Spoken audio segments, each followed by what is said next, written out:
আসসালামু আলাইকুম সুপ্রিয় শিক্ষার্থী বন্ধুরা, তোমাদের সবাইকে স্বাগতম জানাচ্ছি কমার্স কর্নারে। আজকে ভিডিওটিতে আমরা আলোচনা করব এইচএসসি 2026 ব্যাচের অ্যাকাউন্টিং সেকেন্ড পেপারের ফাইনাল সলিউশন নিয়ে। অধ্যায় ভিত্তিক এবং সৃজনশীল কোশ্চেন ও বহু নির্বাচনী কোশ্চেন সবকিছুই ফুল প্যাকেজ থাকবে আজকে ভিডিওতে।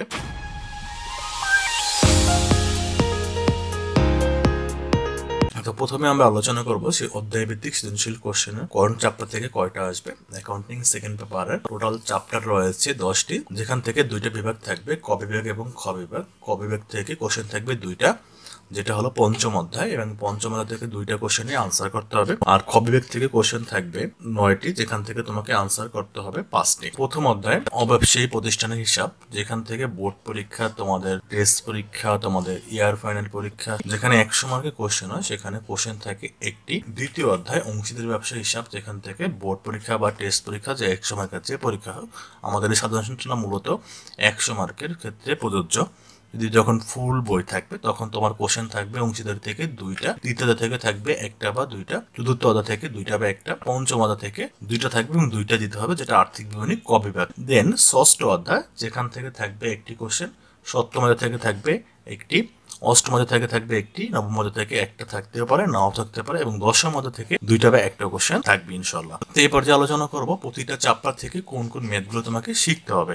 সেটা তোমার এই চ্যাপ্টারটা থাকলেই হয়েছে সিলেবাসে। বোর্ড পরীক্ষা, টেস্ট পরীক্ষা, কলেজের যে কোনো পরীক্ষা, সব ক্ষেত্রেই যখন এই চ্যাপ্টারটা তোমার সিলেবাসে থাকবে তখন তুমি এই ম্যাথগুলো শিখলে এই চ্যাপ্টারটা সম্পর্কে পূর্ণাঙ্গ প্রিপারেশন নেওয়া হয়ে যাবে। তো সেক্ষেত্রে আমরা যে ম্যাথগুলো শিখবো প্রথম অধ্যায় থেকে, চাঁদা বাবদ আয় নির্ণয়, মুনাফা জাতীয় আয় নির্ণয়, মোট বেতনের পরিমাণ নির্ণয়, দেন প্রারম্ভিক মূলধন তহবিল নির্ণয়, আয় ব্যয় হিসাব প্রস্তুত এবং উদ্ধৃতপত্র প্রস্তুত।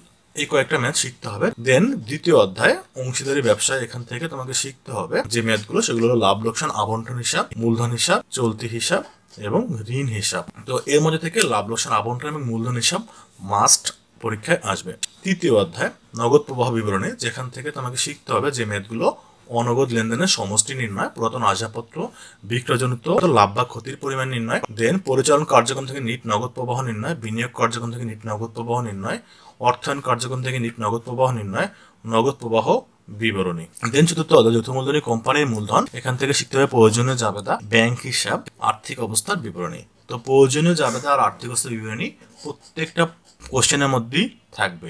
দেন পঞ্চম অধ্যায়, এখান থেকে শিখতে হবে বিষয় আয় বিবরণী, সংরক্ষিত আয় বিবরণী, আর্থিক অবস্থার বিবরণী। এখানেও এই তিনটা কোশ্চেনই 100% প্রত্যেকটা পরীক্ষায় থাকে। দেন ষষ্ঠ অধ্যায় অনুপাত বিশ্লেষণ, যেটাকে আমরা চিনি আর্থিক বিবরণী বিশ্লেষণ মূলত। তো এখান থেকে অনুপাতের যে অঙ্কগুলো করতে হবে, চলতি অনুপাত, তরল অনুপাত, চলতি মূলধন বা কার্যকরী মূলধন অনুপাত, দায় মালিকানা মূলধন অনুপাত, মূলধন গিয়ারিং অনুপাত, মোট মুনাফা অনুপাত, নিট মুনাফা অনুপাত, বিনিয়োজিত মূলধন আয় অনুপাত, মজুদ আবর্তন অনুপাত, দেনাদার আবর্তন অনুপাত এবং পাওনাদার আবর্তন অনুপাত। এখানে যে কয়টা বলা আছে এগুলো প্রত্যেকটাই শিখতে হবে। তোমাদের কিন্তু অনেকগুলো অনুপাতের সূত্র আছে, বাট এই কয়টা সূত্র জানলে ইনশাল্লাহ তোমরা কমন পেয়ে যাবে। দেন সপ্তম অধ্যায় উৎপাদন ব্যয় হিসাব, যেখান থেকে শিখবো উৎপাদন ব্যয় বিবরণী, দরপত্র বিবরণী, আয় বিবরণী, মুনাফার পরিমাণ নির্ণয়, বেতন ও মজুরি বিবরণী, প্রয়োজনীয় জাবেদা। এখন এখান থেকে দরপত্র আর আয় বিবরণী তোমরা না, অথবা মুনাফার পরিমাণ নির্ণয়, এটা না, এই কয়টা বাদ দিয়ে বাকি সবগুলো 100% আসে, বাট এগুলোও কিন্তু পরীক্ষায় পর্যায়ক্রমে আসে। দেন অষ্টম অধ্যায় মজুদ পণ্যের হিসাব রক্ষণ পদ্ধতি, এখান থেকে আমরা শিখবো মাল খতিয়ান হিসাব, যেটা আসলে মজুদ পণ্য হিসাব, ওইটাই শিখবো। ফিফো লিফো এবং ভারযুক্ত গড় ব্যয় পদ্ধতি। দেন বিক্রিত পণ্যের ব্যয় নির্ণয় নবম অধ্যায়, যেখান থেকে আমরা শিখবো প্রত্যক্ষ কাঁচামাল, প্রত্যক্ষ শ্রম, প্রত্যক্ষ অন্যান্য ব্যয়ের পরিমাণ নির্ণয়, উৎপাদন ব্যয় বা কারখানা ব্যয় নির্ণয়, দেন পরিবর্তনশীল ব্যয়, স্থায়ী ব্যয়, মিশ্র ব্যয়, কালীন ব্যয়, অফিস ও প্রশাসনিক উপরি ব্যয়, বিক্রয় ও বন্টন উপরি ব্যয়। দেন দশম অধ্যায় ব্যবস্থাপনা হিসেব বিজ্ঞান পরিচিতি, এখান থেকে আমরা যে ম্যাথগুলো শিখবো, একক প্রতি পরিবর্তনশীল ব্যয় নির্ণয়, মোট ব্যয় নির্ণয়, কন্ট্রিবিউশন মার্জিন অনুপাত নির্ণয়, সমচ্ছেদ বিন্দু বিক্রয় একক এবং টাকায় উভয়, নিট লাভ এবং নিরাপত্তা প্রান্ত নির্ণয় করা। এগুলো আমাদের প্রত্যেকটাই ইম্পর্টেন্ট কোশ্চেন।